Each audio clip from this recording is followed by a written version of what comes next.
नमस्कार दोस्तों, स्वागत है आपका आपके अपने चैनल जर्नी विद सोनल में। और मैं हूं आपकी होस्ट सोनल। मंदार पर्वत, यहाँ की हवाएं भोलेनाथ के होने का एहसास दिलाती हैं।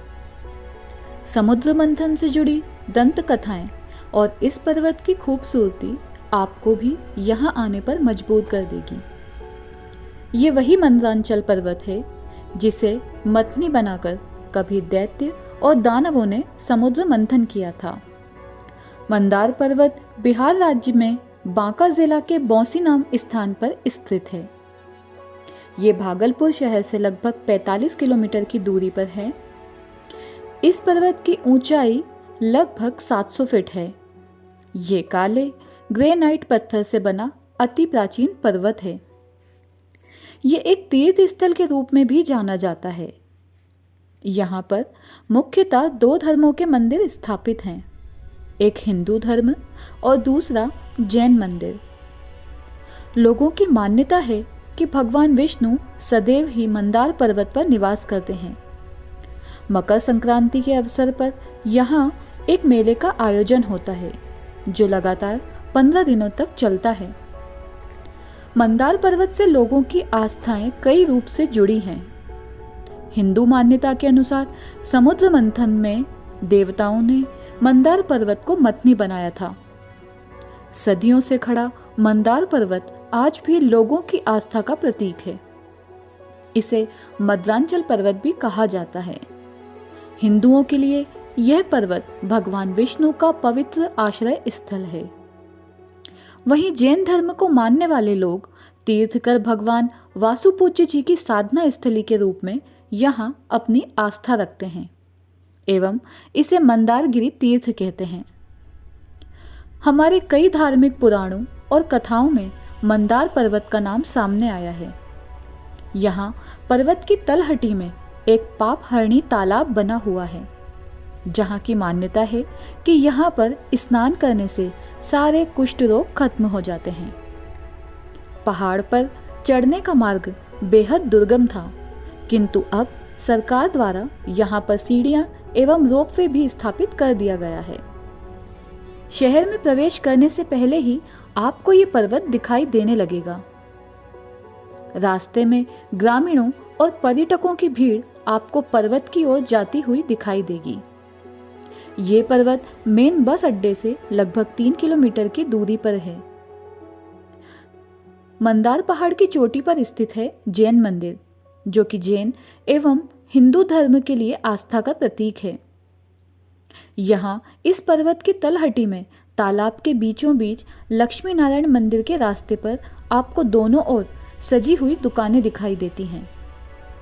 चढ़ाई प्रारंभ करने से पहले ही भैरवबली मंदिर है, जहाँ भक्त अपना शीश झुकाते हैं। इसके बाद पर्वत की वास्तविक चढ़ाई आरंभ होती है।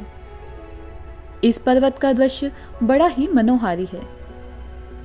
कुछ दूर ऊपर जाने पर आपको एक कुंड दिखाई देगा, जिसे सीता कुंड कहा जाता है। कहा जाता है कि यहाँ पर माता सीता ने स्नान किया था। थोड़ा और आगे चलने पर आपको एक शंख के आकार का कुंड दिखाई देगा। इस कुंड का जल कभी खत्म नहीं होता। ना ही कोई ये जान पाया है कि इसमें पानी आता कहां से है। पर्वत की आधी चढ़ाई चढ़ने के बाद महादेव का एक छोटा सा मंदिर दिखाई पड़ता है। इसी मंदिर के पास एक दिव्य साधु का निवास है। यहाँ पर लोग दूर दूर से इनका आशीर्वाद लेने आते हैं। यह बाबा 40 वर्षों से यहीं पर ध्यान में लीन हैं। मार्ग में आपको असंख्य छोटी बड़ी प्रतिमाएं मिलेंगी।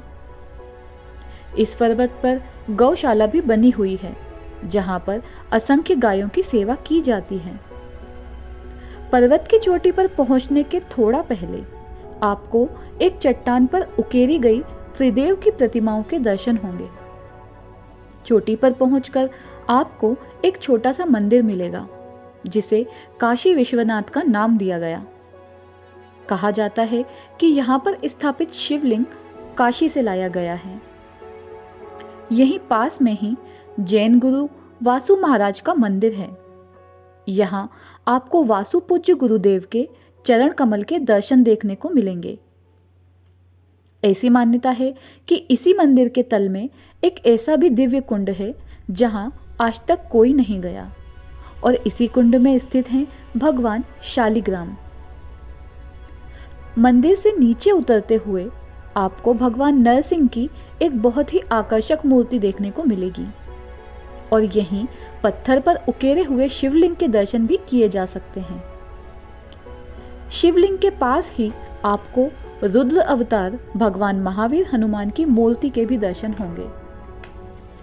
सामने ही चट्टान पर वासुकी नाग के रगड़ के निशान साफ दिखाई देते हैं, जो कि समुद्र मंथन के दौरान पर्वत से घर्षण होने पर बने थे। यहीं पर नीचे की ओर हनुमान कुटी बनी हुई है, जहां पर एक योगिनी माता पिछले 8 वर्षों से तपस्या में लीन है। कुटी के पास ही एक पुराना कुआं है। इसका जल अत्यंत शीतल और मीठा है।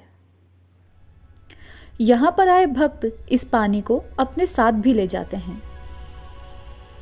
इस पर्वत के सबसे बड़े आकर्षण में से एक यहाँ स्थापित मधु दैत्य की मूर्ति है। जब श्री हरि ने मधु और केडम नामक देवतियों का वध किया तो मधु दैत्य का शीश इसी पर्वत पर आकर गिरा था। इसी मूर्ति के करीब आपको भगवान शिव की एक प्रतिमा और मिलेगी, जिसके बाईं ओर एक छोटी सी गुफा है, जो कि भगवान नरसिंह को समर्पित है। इस प्रकार आप अनेक मूर्ति और मंदिरों के दर्शन करते हुए वापस पर्वत से नीचे उतरते हैं, और इस प्रकार इस अद्भुत यात्रा का अंत होता है। तो दोस्तों, आपको आज की जानकारी कैसी लगी, कृपया हमें कमेंट करके बताएं। अगर आपको ये वीडियो पसंद आया है तो प्लीज़ इसे लाइक और शेयर करना ना भूलें, और हमारे चैनल जर्नी विद सोनल को सब्सक्राइब करें। कल फिर आपसे मुलाकात होगी ऐसे ही किसी तीर्थ स्थल के साथ। तब तक के लिए नमस्कार।